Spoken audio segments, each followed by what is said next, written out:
Salam Pramuka. Adik-adik penggalang yang saya cintai, saat ini bertemu kembali dengan Kak Agus, di mana kita akan belajar bersama-sama poin 9 untuk syarat kecakapan umum di penggalang ramu. Mari kita akan belajar bersama-sama tentang perkemahan.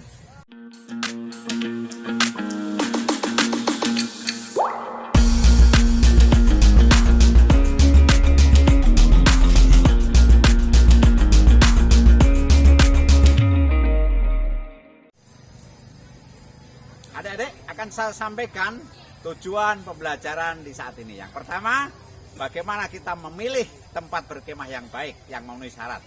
Dan yang kedua, bagaimana keterampilan adik-adik dimiliki untuk mendirikan sebuah perkemahan. Dan syarat yang ketiga, tentu bagaimana implementasi kehidupan adik-adik dalam perkemahan. Yuk kita belajar bersama. Temu Pramuka.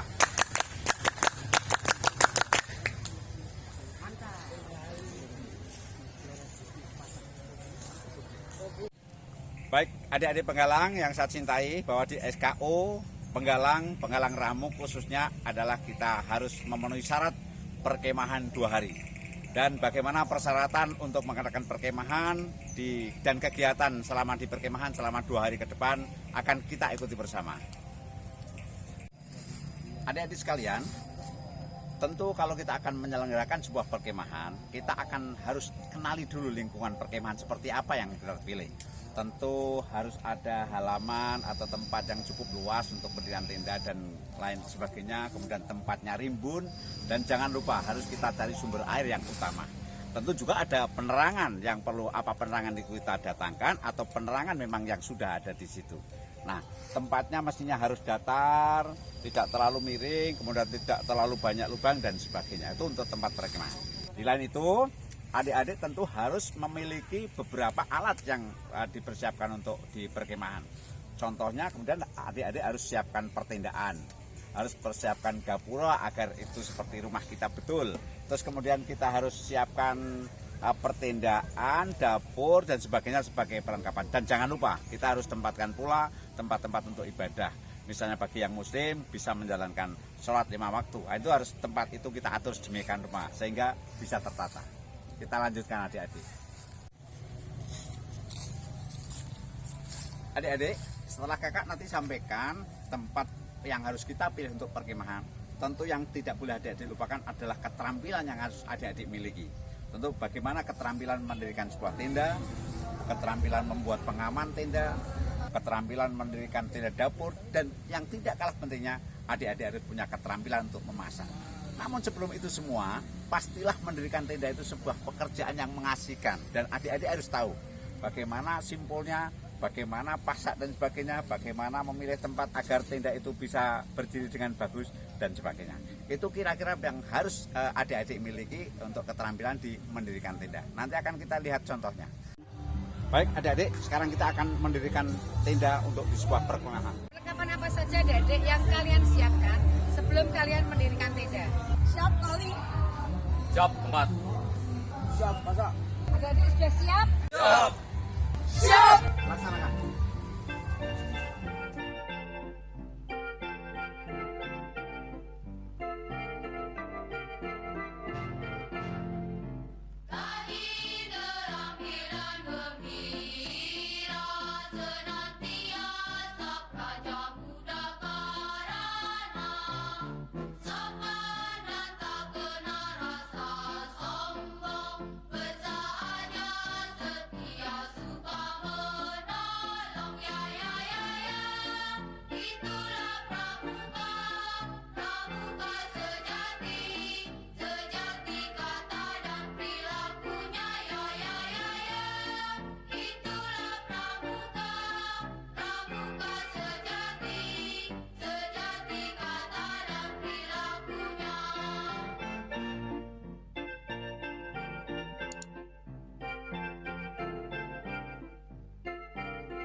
Perlengkapan tenda yang diperlukan atau untuk berkemah, satu tentu tenda. Adik-adik bisa pilih tenda yang berupa dari kain yang seperti ini, yang tebal. Juga adik bisa menggunakan tenda-tenda yang terbuat dari parasit. Namun demikian tenda yang baik adalah tenda yang kira-kira bisa menahan air hujan kemudian tidak masuk, juga bisa seandainya kena matahari tidak terlalu panas. Itulah tenda-tenda yang harus kita siapkan. Seperti contoh ini tenda kain, kemudian ini ada tenda yang dari parasit. Nah, adik bisa pilih untuk tenda yang mana. Lalu adik-adik, setelah adik-adik memilih tenda, maka yang tidak boleh dilupakan adalah adik harus mempersiapkan tongkat untuk mendirikan tenda, kemudian pasak bisa dari besi, bisa dari bambu yang mana kita pilih, kemudian pula kita harus menyiapkan tali. Ini semua perkap yang diperlukan untuk mendirikan tenda. Adik-adik, tongkat kita bisa gunakan tongkat bambu atau tongkat kayu. Yang penting penyangga utama tenda semacam ini adalah pilih yang terkuat. Pilih tongkat dari bambu atau tongkat dari kayu, yang penting bisa menjadi penyangga utama seperti ini contohnya. Nah, ini kita gunakan tongkat dari bambu untuk penyangga utama pertendaan seperti ini. Tali yang kita gunakan untuk mendirikan tenda tentu dipilih tali yang cukup kuat juga, artinya tidak patah, tidak mudah patah. Namun demikian kalau tali pramuka semacam ini misal tidak didapatkan, adik-adik bisa mendapatkan tali yang terbuat dari misal tali rafia dan sebagainya. Kemudian di ujungnya tentu kita gunakan pasak. Pasak ini bisa aja tadi saya sampaikan dari bambu atau dari besi. Kemudian disesuaikan dengan kontur tanahnya. Apakah tanah itu kemudian mudah sekali atau tanah yang keras. Sehingga pasak ini bisa masuk dengan kuat. Adik-adik sekalian, sekarang akan kakak perlihatkan bahwa satu contoh tenda. Yang ini adalah tenda dum. Macamnya bermacam-macam jenis. Tetapi yang perlu diingat bahwa tenda dum pun menggunakan pasak, juga menggunakan tali. Walaupun ini lebih praktis. Kira-kira seperti ini bentuknya, tenda dum bisa didirikan dengan mudah. Tapi demikian, adik-adik perlu harus latihan sebelum mengadakan perkemahan. Kita masih dalam urusan pertendaan, perkemahan, bagaimana seorang penggalang bisa mendirikan sebuah kampung perkemahan dengan tenda yang sudah kakak terangkan. Maka berikutnya setelah jadi ornamen-ornamen itu kira-kira perlu dipasang demikian ini. Ada gapura, di dalaman juga lengkap dengan bendera-bendera, kemudian ada segi taman, dan jangan lupa bahwa harus disiapkan tempat kebersihan untuk menjaga kondisi perkemahan tetap bersih dan sehat. Adik-adik sekalian, ada 5 hal yang harus dikembangkan dalam sebuah kehidupan perkemahan. Karena kehidupan perkemahan layaknya seperti kita kehidupan di keluarga masyarakat. Jadi yang pertama yang harus dikembangkan adalah spiritual, yang kedua emosional, yang ketiga sosial, yang keempat intelektual, dan yang kelima fisik.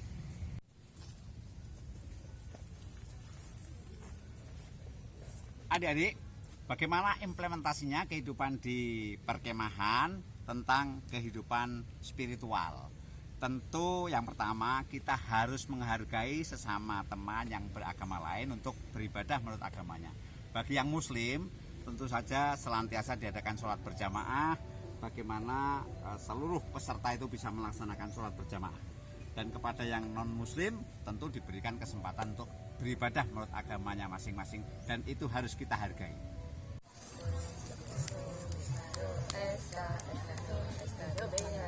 Adik-adik penggalang dalam sebuah perkemahan tentu akan bergaul banyak teman. Nah, bagaimana pengembangan emosional di perkemahan, maka akan sedikit kita bahas di sini, bahwa ada perasaan sedih, perasaan senang, perasaan marah, yang masing-masing pribadi tentu berbeda. Nah, bagaimana kita bisa menghargai perasaan-perasaan teman lain yang itu. Kemudian yang kedua, bagaimana kita bisa meminit, bagaimana bisa mengendalikan perasaan kita, emosi kita, baik kepada diri sendiri maupun pada lingkungannya.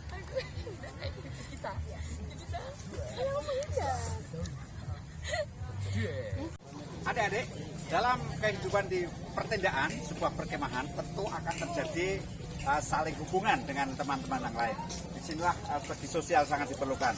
Bekerja sama, saling membantu, dan itu harus kita kembangkan di ranah sebuah perkemahan.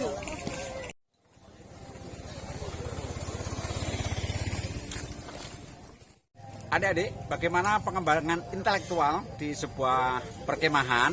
Tentu harus diimplementasikan bahwa di perkemahan itu ada yang hubungan dengan wawasan pengetahuan, wawasan keterampilan. Juga yang tidak kalah penting adalah adik-adik harus menguasai ilmu pengetahuan dan teknologi.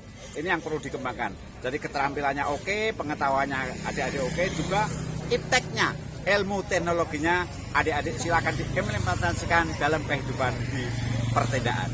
Intelektual yang berkaitan dengan keterampilan, maka seorang penggalang harus memiliki keterampilan berbagai macam. Keterampilan tali temali misalnya, keterampilan mendirikan tenda, keterampilan memasak, dan keterampilan lain yang berkaitan dengan kepramukaan di lapangan. Selanjutnya, wawasan pengetahuan dan ilmu teknologi yang adik-adik dapatkan di pangkalan bersama para pembina tentu harus diterapkan dalam kehidupan di perkemahan. Adik-adik, yang terakhir, jangan pernah adik-adik lupakan bagaimana pengembangan fisik dalam sebuah perkemahan.